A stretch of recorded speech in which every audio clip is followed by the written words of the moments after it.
झिलमिल जी महाराज। राधा वल्लभ श्री हरि। राधे राधे महाराज जी, आपके चरणों में कोटि कोटि प्रणाम। महाराज जी, मैं रायबरेली जिले के प्रसिद्ध शिव मंदिर का प्रधान पुजारी हूँ।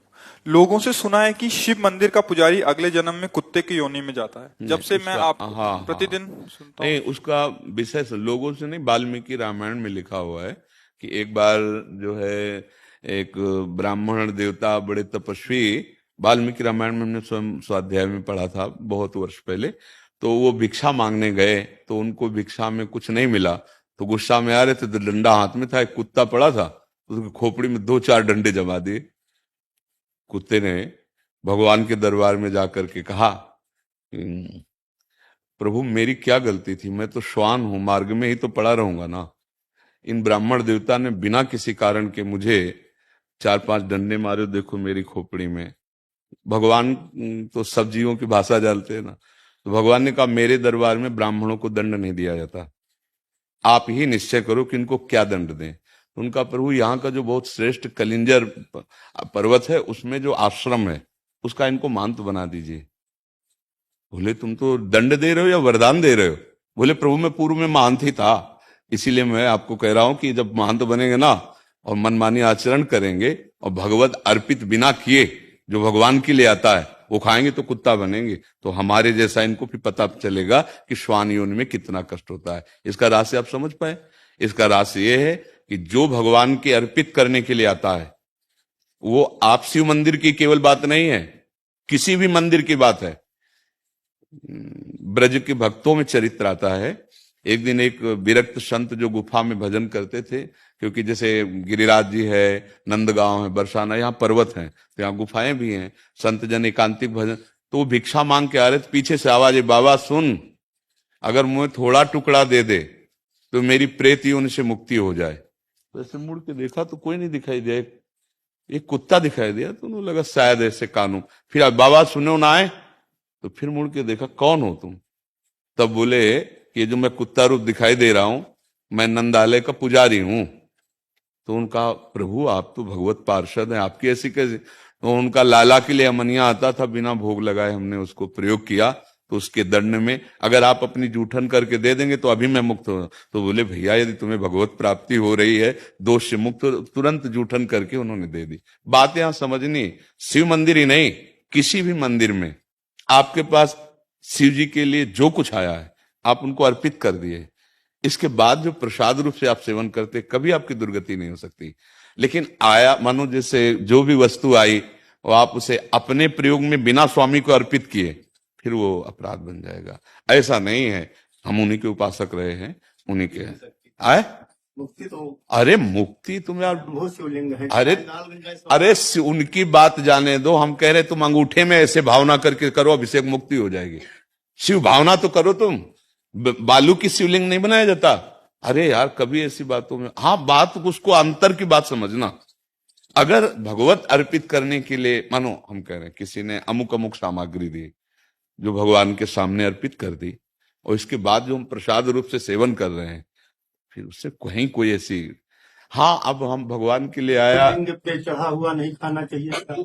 जो ऐसे द्वादश ज्योतिर्लिंग हैं, नर्मदेश्वर हैं, भगवत स्वरूप हैं, इनका तो पाना ही चाहिए ना। हमारे पास तो रोज चरण लगभग लगभग हफ्ता में एक दो बार चरणामृत आ जाता है, भगवान महादेव जी का भोग आता है तो वो रोज चलता है, हम तो रोज पर उनका प्रसाद जूठन पाते हैं। ऐसे नहीं, जो मतलब उस विधान को समझ, और ये अगर हम कहीं भी भगवत भावना करके उनका पाते तो दुर्गति हो सकती है क्या? कौन सा सिद्धांत है? भगवान हरि और भगवान हर में कोई भेद है क्या? तो कुछ बातें समझनी होंगी उसमें। अब हम लोग क्या करते हैं, छल कपट करने लगते हैं, सेवक की जगह स्वामी बन जाते हैं, उस बात का दंड मिलता है। नहीं तो भगवान की सेवा करने वाले की दुर्गति हो सकती है। आप शिव पुराण की आपको कथा सुना रहे हैं। एक चोर गया भगवान शिव के मंदिर में, अब वो बेचारे के पास खाने के लिए नहीं था तो सोच रहा था क्या करूं कैसे करूं, ये शिव पुराण की कथा है। तो उसके पास कोई प्रकाश नहीं था कि वो मंदिर में देख सके कि कहाँ क्या है जिससे मैं खाने योग्य कुछ चुरा सकूं। तो उसने अपने ऊपरी वस्त्र उतारा और जला करके ऐसे प्रकाश किया। वहां उसको भगवान के जो कुछ आरती पूजा के पात्र थे वो उठा ले गया। मरा। जब मरा तो भगवान शिव के मंदिर में एक कुछ मिनट प्रकाश करने के प्रभाव से उसको भगवान शिव के सामने पेश किया गया।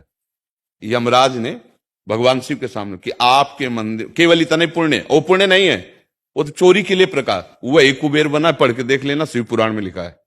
शिव पुराण में जब उसको भगवान शिव ने कहा इसको राजा बनाया जाए, तब उसकी स्मृति जागृत हुई कि एक वस्त्र को जलाने के प्रकाश से मुझे राजा पूरे नगर में शिवालय होना चाहिए और हर शिवालय में अखंड घी का दीपक होना चाहिए। उसके परिणाम स्वरूप कुबेर पदवी में आज भी बैठे हुए भगवान शिव के मित्र बने।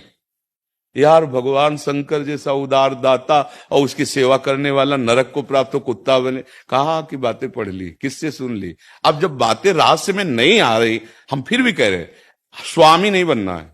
स्वामी के लिए जो वस्तु है एक बार सामने उनको अर्पित करो और इसके बाद प्रसादे सर्व दुखा नाम हानि रस्य उपजाते। अरे यार, कैसी बात! मतलब यही समझना होने पर फिर तो जितने शिव मंदिर है, जितने शिव पूजा करने वाले, फिर तो हमारी तो शिव पूजा से ही उन्नति हुई है। हम शिव पूजा से ही आज जो कुछ प्राप्त कर पाए हैं, तो हम कैसे बात मान लेते यार? आज भी हम उनका चरणामृत लेते हैं। और शिव जैसा हरि भक्त कौन और हरि जैसा शिव भक्त कौन? शिव जैसा हरि भक्त कौन? हनुमान जी बने राम जी के चरण है।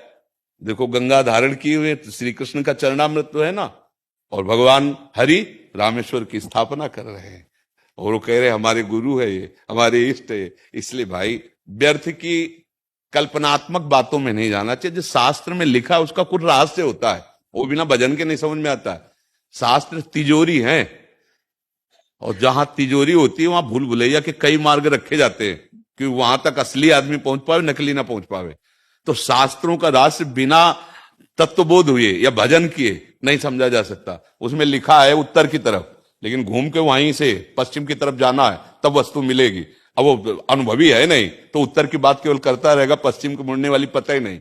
इसलिए कहा जाता है कि बिना गुरु के ज्ञान नहीं होता, बोध नहीं होता। तुम निश्चिंत रहो और भगवान शिव की आराधना करो और सेवक रहो। सेवक है, हम एक बूंद पानी भी उनको अर्पित किए बिना नहीं पी सकते। बस तुम्हारी जय हो जाएगी, कोई पराजय नहीं कर सकता। और जहां हम स्वामी बन जाते हैं प्रायः, क्योंकि प्रभु कुछ बोलते तो है लैला, तो लगता है कि अजय आया कि आप ये चढ़ा दीजिए, प्रभु को आप दे दीजिए। बिल्कुल ये अब वो हमारे बाप की वस्तु हो गई, क्योंकि हमारे स्वामी है ना प्रभु, अब उनके चरणों में अब हमारा सेवक अधिकार इन्हीं से चल रहा है। समझ रहे ना? और अगर ये हुआ कि भाई हाँ ठीक है, अब इसका हिसाब तुम्हें देना पड़ेगा, तुम्हारी जेब में गया ना, अब तुम्हें हिसाब देना पड़ेगा। ऐसे ही हर एक वस्तु, बस ये सावधानी हट गई तो गिर जाओगे, नहीं किसी की ताकत नहीं कि गिरा दे। भागवतिक जीवन निर्वाह के लिए फिर कोई परेशानी नहीं, भगवद अर्पित जीवन ऐसा। फिर तो देखो, आप धामों में देखो ना। अच्छा, आप तो कहीं किसी एक पवित्र जगह का नाम ले रहे हैं, हम तो काशी की बात कर रहे हैं, जहां घर घर शिवालय है। घर घर शिवालय है, बिना उनके भोग लगे, बिना उनका प्रसाद पाए कोई जी नहीं सकता काशी में। जैसे यहाँ कहीं भी भोग लगाओ जय जय श्री राधे बोलना पड़ेगा, महारानी जी का धाम है, ऐसे काशी भगवान शिव का घर है। कोई घर ऐसा नहीं जहां शिवालय ना हो, कोई घर ऐसा नहीं जो उनकी जूठन न खाता हो। फिर सब क्या होगा? जो आप बोल रहे हो, अगर सब हो तो फिर क्या होगा? और हर को मोक्ष मिलेगा। काशी नाथ का जो सेवक है वो मुक्तिदाता है, ऐसा खिलवाड़ नहीं है।